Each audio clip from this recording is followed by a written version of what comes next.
ધોરાજી ખાતે રામ મંદિર પ્રાણ પ્રતિષ્ઠા મહોત્સવ નિમિત્તે 350 ફૂટની રંગોળી બનાવી।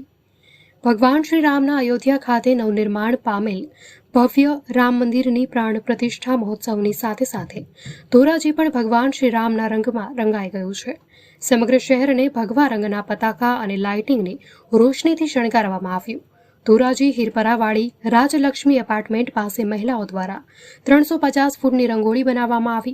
આ રંગોળી જોવા માટે લોકો ઉમટી પડ્યા હતા અને સમસ્ત હિન્દુ સમાજમાં ખુશીનો માહોલ જોવા મળ્યો અને ધોરાજી ભગવા રંગમાં રંગાયેલું જોવા મળ્યું હતું। અહેવાલ વિપુલ ધામેજા, ધોરાજી। મારું નામ પૂર્વિશા વિશાલ રામાણી। જય શ્રી રામ। આજે સમગ્ર ભારત દેશ આનંદ ઉલ્લાસમાં છે, ઉત્સાહભેર આનંદ છે।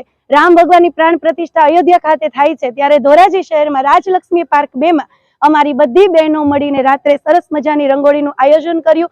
ઘરે ઘરે આનંદ ઉલ્લાસ છે, ઘરે ઘરે ઉમળકાભેર આજે અમે ભવ્ય સાથે જમવાના છીએ। બપોર પછી અહીંયા ભવ્ય સત્સંગ મંડળનું આયોજન કરેલું છે। જય શ્રી રામ, જય શ્રી રામ। રંગોળી કાલે અમે બપોર પછી બનાવવાની ચાલુ કરી દીધી હતી। કેટલા લોકો હતા બનાવવામાં? આશરે અમે 20-25 બહેનો, અમારી સોસાયટીની તમામ બહેનોએ ભાગ લીધેલો છે એમાં।